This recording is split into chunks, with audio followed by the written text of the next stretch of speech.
Hello guys, welcome to another video in the series of coding. Today we have with us a problem that is called subarray sum equals k. So given an array of integer nums and an integer k, you have to return the total number of continuous subarrays whose sum equals to k. So let's take an example. Suppose this is the array that is given to us, and let's say k is equal to 5. You have to find the number of subarrays that are having a sum of 5. Okay. So in this you can see that 2 plus 3 is 5, and you can see 7 and minus 2 is 5. The single element 5 also is there. Then you have this subarray 0 plus 7 minus 2. These three elements also form 5. You have a lot of subarrays that are forming a total sum of 5. How to find the total number of subarrays that are forming a sum of 5? And let's try to do it in O of n time and O of n space complexity, right? So that the solution is optimal. So for this, what we are going to do is we are going to use a hash map, and let's go over the approach. Okay, so what we are going to do is initially in the hash map, I'm going to store 0. The sum initially is 0 and it is having a count of 1. 0 is occurring once in the map. I'm just forming my hash map right now. And I'm going to store the cumulative sum every time. Okay, so let me say a variable sum, and I'm going to store the cumulative sum in it every time. Okay, what I mean by that is first I see 2. 0 plus 2 is 2. Okay, and it's occurring once. So now I will check if sum minus k. Okay, so I will write the condition here. If sum minus k is already occurring in the map or not. Okay, I will check this condition. So my current sum is 2 and my k is equal to 5. So 2 minus 5. Okay, let me write it. 2 minus 5 is equal to minus 3. I will check if minus 3 is occurring in the map or not. So currently it is not occurring in the map because my map has only two elements 0 and 2. Okay, so let me just go forward. So next 2 plus 3 is equal to 5. Okay, and it is not occurring previously, it's occurring only once. So now I will check if sum minus k, okay, if that is occurring in the map. What is the sum? Current sum is 5. And what is k? K is also 5. 5 minus 5 is equal to 0. I will check if 0 is occurring in the map. So I see 0 is occurring in the map. That means I have found a subarray which is having a sum of 5. Okay, and you can even see it here. 2 plus 3 is 5. So we have found the subarray which is having a sum of 5. So once I find that, let me declare a variable count. Okay, let me write it here, and I will increment my count, and I will make my count equal to 1 because I have just found a subarray 2 plus 3 equal to 5. Okay, let's go forward and try to find other such subarrays. So next, I see 5 plus 3. 5 plus 3 is equal to 8 and it's not occurring previously. So I'll make its count in the map as 1. Okay. I will check if sum minus k, which is 8, sum is 8, k is 5. 8 minus 5 equal to 3. I will check if 3 is already occurring in the map. It is not occurring. So let me just go forward. Okay. So let's just go forward. And 8 minus 1. 8 minus 1 is equal to 7. I will check if sum minus k is occurring in the map. Sum is 7, k is equal to 5. 7 minus 5 is equal to 2, right? Now 2 is occurring in the map. You can see that it is here. Let me try to mark it with a different color. So 2 is here. It's there already in the map. That means there must be a subarray in between. Why? Okay, so see, sum, let me try to make it with a different color. So sum till here is equal to 7, and there is somewhere 2. Okay, here it is 2, right? Sum till here is 2, sum till here is 7. That means in between the elements must make up a sum of 5, and you can see it here with the light blue color. 3 plus 3 is 6, 6 minus 1 is equal to 5. So I have a subarray in between which is having a sum of 5. So I will change my count and I will make my count equal to 2. Okay, and let me go forward. So let's go to the next element and let me erase to make space here. Okay, and 7 is occurring once. 7 plus 0. 7 plus 0 is equal to 7. Now you see, I will check the same thing again. If sum minus k is already occurring in the map or not. Sum is equal to 7, k is equal to 5, right? So 7 minus 5. 7 minus 5 is equal to 2. I will check if 2 is already occurring in the map. So see, 2 is already occurring in the map. That means already I have somewhere 2, and now I have formed a sum of 7. So let me mark it. Okay, so see, sum till here is equal to 7. Okay, in the black color, and then let me mark with the, let's say, green color. Sum till this subarray, only the first element is just 2. So in between with the light blue color, in between I have all the elements that are forming a sum of 5, right? 3 plus 3 is 6, 6 minus 1 is 0, 0 plus 6 minus 1 is 5, and 5 plus 0 is 5. So I have a sum of 5. Okay, so I have sum of a subarray sum of these four elements is equal to 5. I found another subarray. So I will change my count, I will increment my count and make it 1. Also 7 is occurring again, right? So 7 will, in the map 7 will occur two times now. Okay, and let's go forward. Next, 7 plus 7 is equal to 14, right? So now again I will check if sum minus k is already occurring in the map. Sum is equal to 14 and what is k? K is equal to 5. I will check if 14 minus 5 equal to 9 is there in the map or not. So currently it is not there in the map, so I will just go ahead, and it is occurring once. So let me just save that in the map and move ahead. 14 minus 2 is 12. Okay, next cumulative sum is 12. I will again check if sum minus k is occurring in the map. So current sum is 12 and k is equal to 5. I will check 12 minus 5 is equal to 7. I will check if 7 is already there in the map or not. So I see 7 is already there in the map. Okay, but 7 is there two times, right? Because you see there are two subarrays you can get.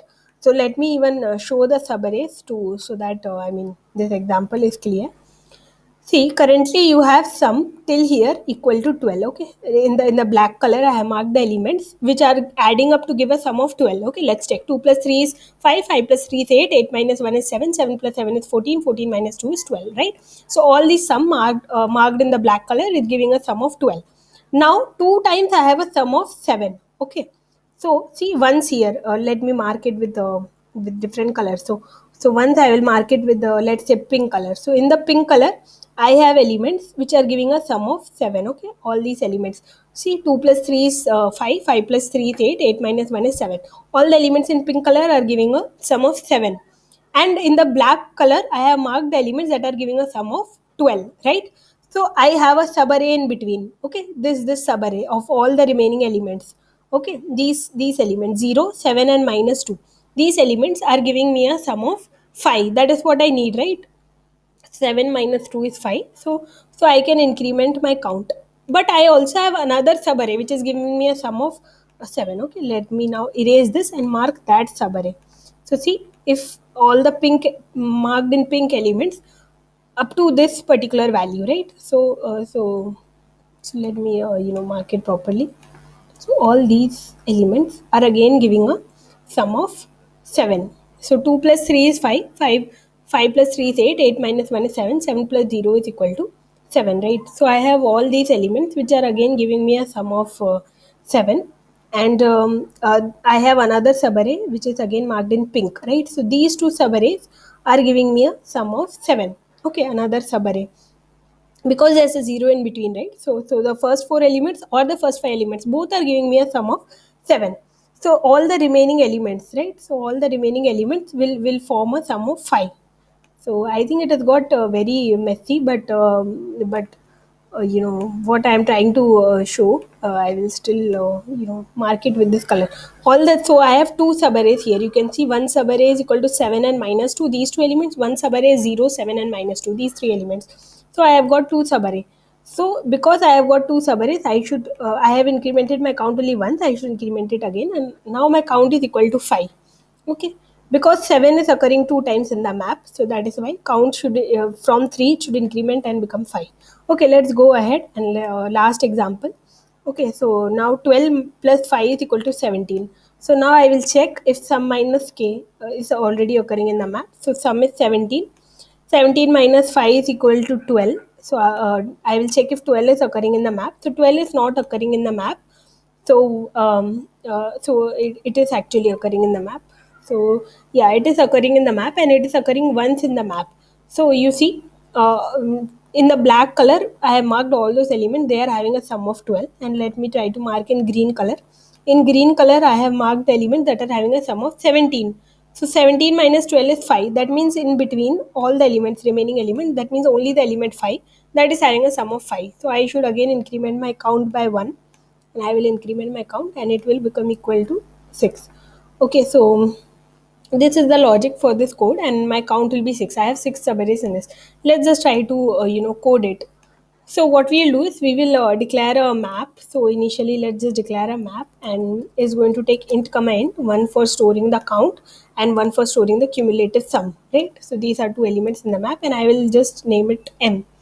Now what I will do is I will declare a count variable that I am going to return. So I will make count initially 0 and I am going to return finally this count.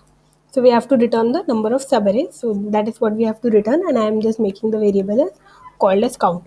Now in the map, initially I will insert 0. So as discussed in the logic of the code, so initially we are going to insert 0 and it's occurring once.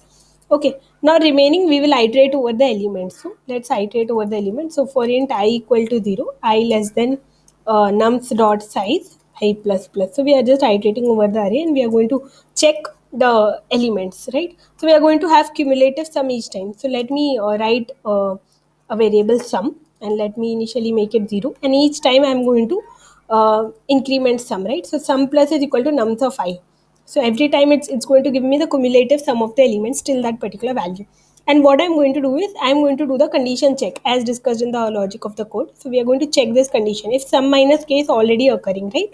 So we have to check if it's already occurring in the map. So how do we check that? So we will declare an iterator for the map so that it can check the elements, right? So auto it, which is iterator, it's going to find, so m dot find, so it's going to find the sum minus k. Okay, so let's say it the iterator is going to check and see if it can find the number sum minus k. If it can find, okay, if it can find, if it not equal to m dot end. So if it cannot find, it will be equal to m dot end. If it can find, it will not be equal to m dot end, because somewhere in between it would have found the elements. Okay, so if the element sum minus k, if the value sum minus k is already in the map, then this condition is true. And if that condition is true, what do you have to do? We have to increment our count variable, right? So we will increment our count variable. If it is unable to find, okay, then what do you have to do? You have to just now you have to next, after doing this, you have to check if the current element has occurring already in the map or not. If it is not occurring, we will store it newly in the map. If it is already occurring, we'll just increment its count variable, like we saw in this particular example, right? So that is what we'll do. So now we will make id equal to, let's say, m dot find sum. Okay, so if it not equal to m dot n, that means if some variable is already occurring in the, if the current cumulative sum is already occurring, then we will just increment its value by 1. Okay, otherwise what we are going to do is we are going to what we are going to do is we are going to insert it in the map. So we will just insert else m dot insert, and we are going to insert the value of the sum variable, and since we are inserting it first time, we will make its count equal to 1. Okay, now in this we have just given count plus plus, right? But we should actually not give count plus plus, because if it is occurring once, then it's okay to give count plus plus. But since we saw, like for example in this 7 example, when we had encountered the sum was 12, and we saw 7 was occurring two times, we had to increment count from 3 to 5, right? We had to increment count two times. So we should not just increment count by 1, we should increment count by it's second, right? Because the number of times the element was already occurring, right? So here we saw two subarrays we were able to form, considering the sum was 7 previously, and now the current sum was 12. So we were able to get two subarrays in between which had a sum of 5. So that is the thing, and now you can just return count. So I hope that this works, and let me just zoom it out a little bit, and let's run this particular code, and let's see if it's working. So it's accepted, and let's just submit and see if it's accepting for all the test cases. It's accepted. Thank you for being patient and listening.